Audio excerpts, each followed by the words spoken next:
All right, let's talk about charcoal. The bentonite. Yeah, we'll talk the bentonite. This is activated charcoal, okay?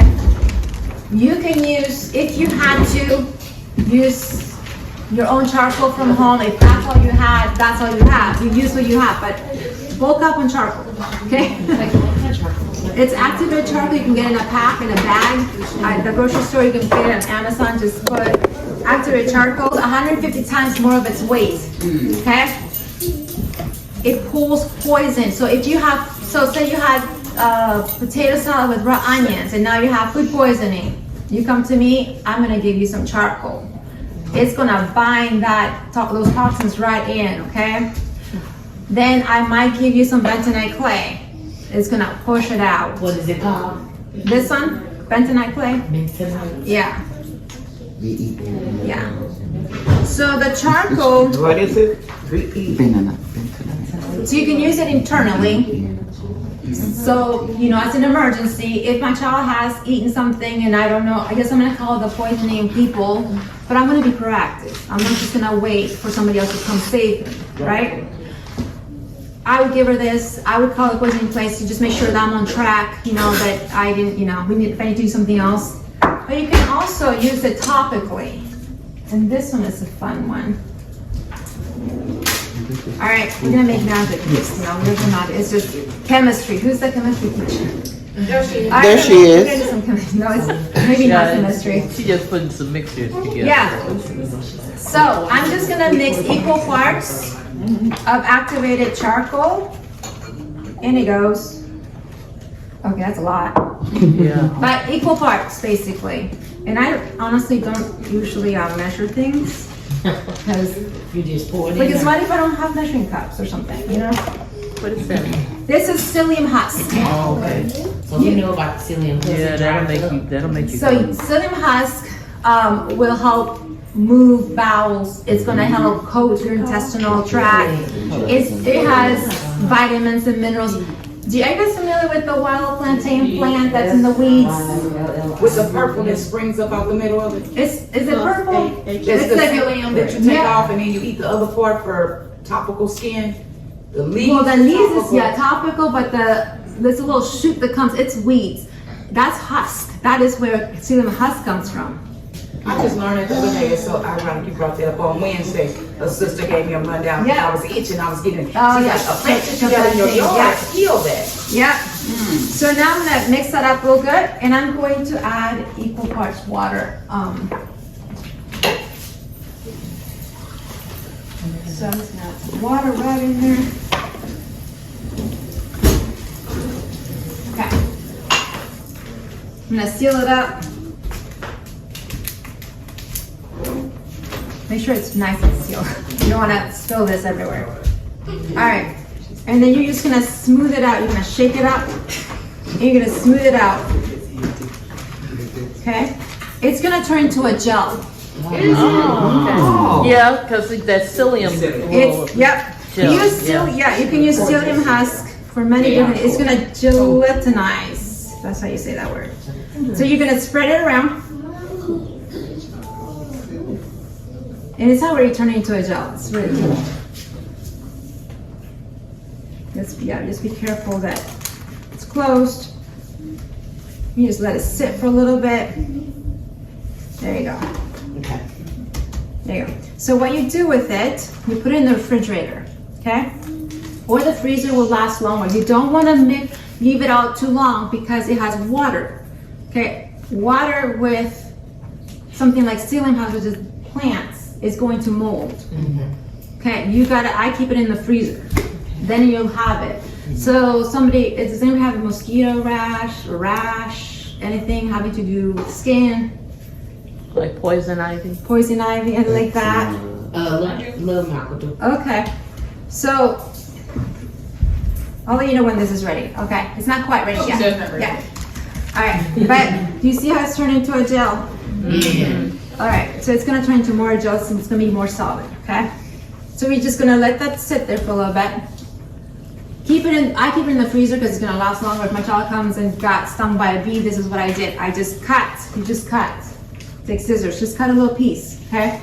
and then you're gonna peel it. You're gonna put it right where the affected area is, and then maybe you're gonna bandage it up with an ace bandage and maybe like an ace bandage or some kind of something to hold it there, right? It's gonna extract that heat right from the affected area. Okay, it's gonna stop itching. Okay, it's going to pull. Remember, bentonite pulls toxins. So if it's a wasp, bees, has poison, right? That's a toxin. It's gonna draw it out. It's gonna bind it. It's gonna hold it in, right? The serum is there to make it as a gel. Okay. All right. Let's put this in the fridge real quick so it goes faster. And I might have put a little bit more water in here, but you just gauge it. That's perfect. Open the fridge. Okay. Put this in the fridge. That's the onion. This is the onion. Oh, okay. Yes. Oh, wow. She drained it. Yeah. So I'm just gonna put it back in here. There is some onion in here. Yeah, right? Got paper towel? I got 2 things. Wow. Well, Oh, all right. Because there's water in here. Okay. And you're just gonna store it back in your jar. After you strain it, you should have a cough syrup. This now is your base. You can add lemon to it. So say I'm gonna give it to a child, or myself, or my husband. Take a teaspoon, tablespoon, however much. I like these little cotton candy. You put a little bit in there, okay? About 2 teaspoons. Put some lemon in it. Who wants to try it? This is for coughs, congestion, sometimes you go, right? Yeah. That is gonna help with that. It's sweet because it got the honey in there. You wanna try it? I don't have any coughs. Can you taste the onion? You want to try it? All right. She got some over here.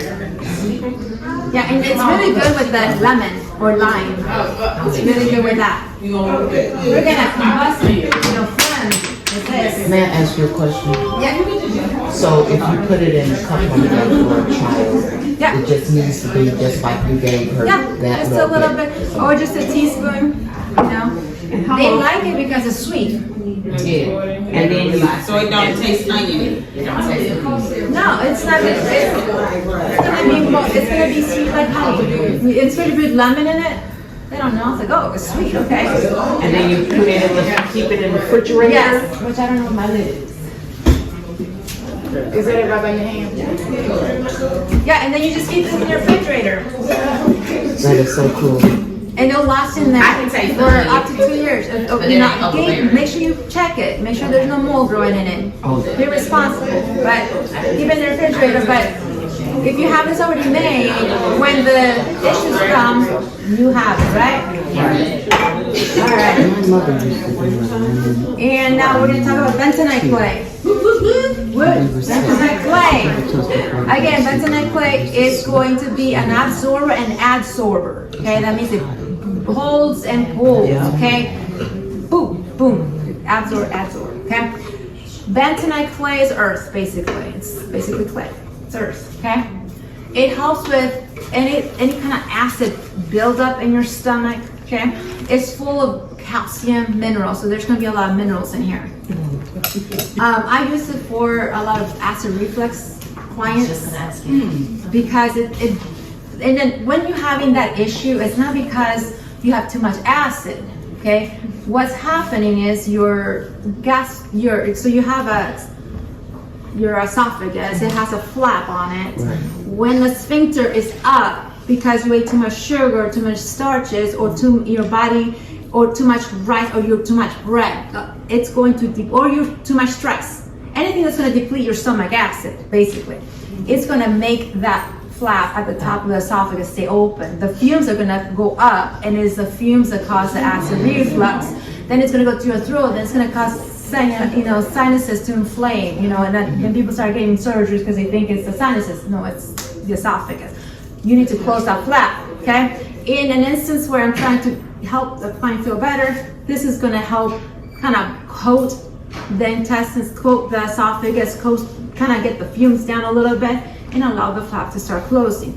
The other thing is apple cider vinegar, which is right here. Apple cider vinegar.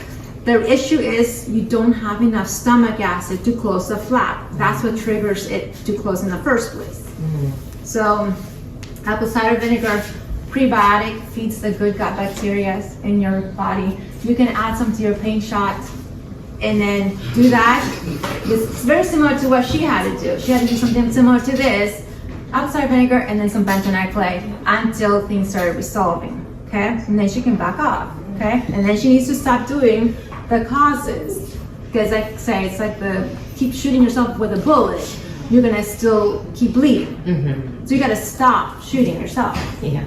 Right? How much, or you gotta put like a tablespoon to a cup of warm water or something? Or So normally, again, I just guess about a teaspoon. Okay. When in doubt, go just a teaspoon, okay? If you're having diarrhea, constipation, things like that, you can try this, okay? And nausea. And that what you gave Deja? Yeah, I said, well, earlier. Yeah, nausea is gonna help because of the too much acid kind of going up there. It's gonna calm those fumes down. It's gonna sit down. Now, if you're taking Tums or is it lactate, those bottle things that you go to the counter, Rolaids, that's gonna do the opposite of what you needed to do because it's going to take away all the acid and it's gonna make you dependent on those products. They said Where do you get that at? Where do you? Amazon health stores. How is it spelled? BENZ. Alright. Amazon, I'll pull it up, baby. All right, and then N-N-O-N-I-T. bentonite When you put clay. BENT, it's gonna pop up 60.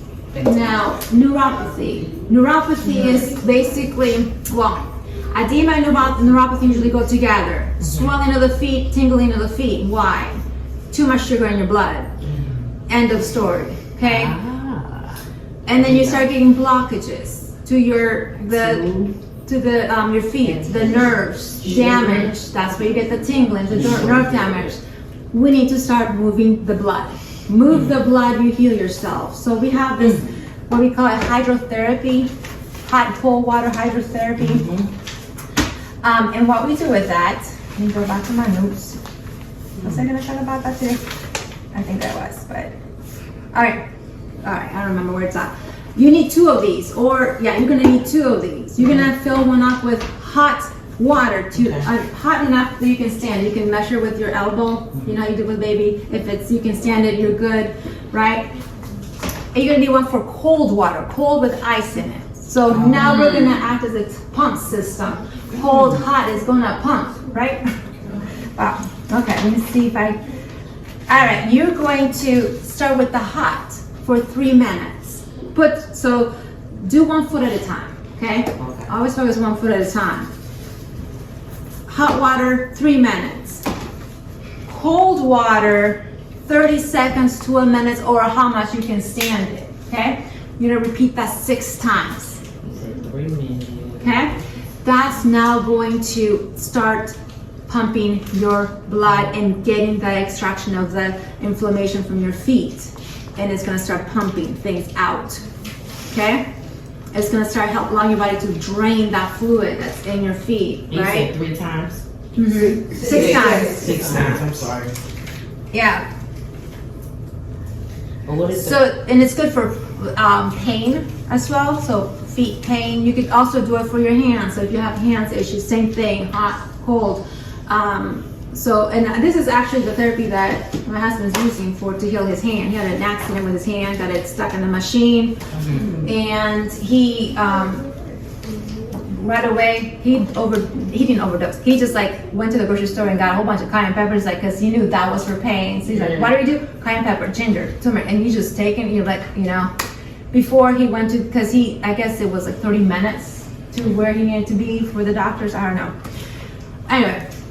After they released him, I think that's when he started doing that. But hydrotherapy after his wound, because it's gonna bring down inflammation, it's gonna be with pain. We want to move the blood so the healing could get to the hand.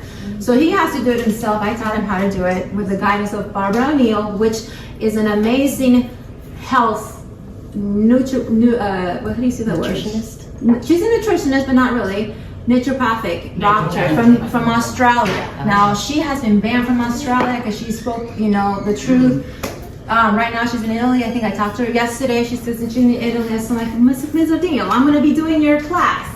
She taught me a lot of this. Now, with some of the stuff is hers, some of the stuff is mine. But I learned. We teach. She's a Sabbath keeper, and she goes around teaching this stuff. Okay, look for those people that are going to teach you. Okay. And Those then, is very specific. and then I was gonna ask you, like you said, if you're doing that, but if it's a diabetic, is it possible for them to even do the? So with diabetic, if you have nerve damage, you gotta make sure that the water's not too hot, right? Maybe if they already have the nerve damage, maybe do just little warm, little cold. Because you don't want to affect the right. But if you don't have, say you don't have that, and right, you just, you're gonna pump it. You can do it in the hands. So he's using the hydrotherapy to rush blood to the hand to heal it, because where the blood goes, healing happens, and it's gonna help with inflammation, and it's gonna help with pain. Okay. So hot, cold, hydrotherapy. Okay, this is simple. You could do it at home. Remember, don't wait for somebody else to come save you. If you know these little things, you're like, what can I do? Well, say if you want to put your trust in the professionals, not that you can nowadays. They may not even see you. Okay, they may not see you. But if you do something, the world doesn't stop for you to figure out what you're gonna do. It's gonna keep going. Life and death is always at the corner. You can go to life, you can go to death. It's up to us what we do. Yeah. What was the lady's name you were just talking? Barbara O'Neill. Oh yeah, so she has an amazing book. I use it for my homeschoolers. The ability to, I think it's the Power of Self-Healing. I think that's the name of the book. Yeah, she's an amazing Australian lady. She actually has been guiding also Mike through this whole hand thing. She's so sweet. She's like, you have an amazing story with your husband's healing of the hand. She saw the before and the after, and how his lung has come. Right? No surgery required. Now he's doing therapy, hand therapy. So be wise. Yeah, go. They're amazing, right? But there's stuff he's doing at home, right? That they're not recommending, but he's doing it, and he's getting better now. He's on cayenne pepper, ginger. Those are his painkillers. He has a whole bottle, constantly cayenne pepper. And he's not going to overdose. Because it's food. It's food. And it doesn't have a reverse side effect. Exactly. Now, yeah, go ahead. I'm sorry, I had a question back to the hand and feet. I'm diabetic, and one of my main issues is the hands and the feet almost every night for the past year. So doing that procedure with the hot and cold in the bucket at night before maybe after I get out of the hot shower, do that. Yeah, it'll help with the numbness. It's gonna help with if you get swelling of the feet. Well, I don't do it doesn't swell, but my veins pop out all over my feet almost every night. Last night it did it. Okay, so you gotta get rid of the issues, the root cause, the bullets. What are you doing that you keep shooting yourself? But one thing I did notice, if I consume too many carbs, it makes a difference. Hypertension is related to sugar, okay? Okay. Blood pumping out is telling me hypertension, okay? Blood pressure goes up. You're putting yourself in an inflammatory state. Your body's gonna go into, I'm going to make you survive, okay?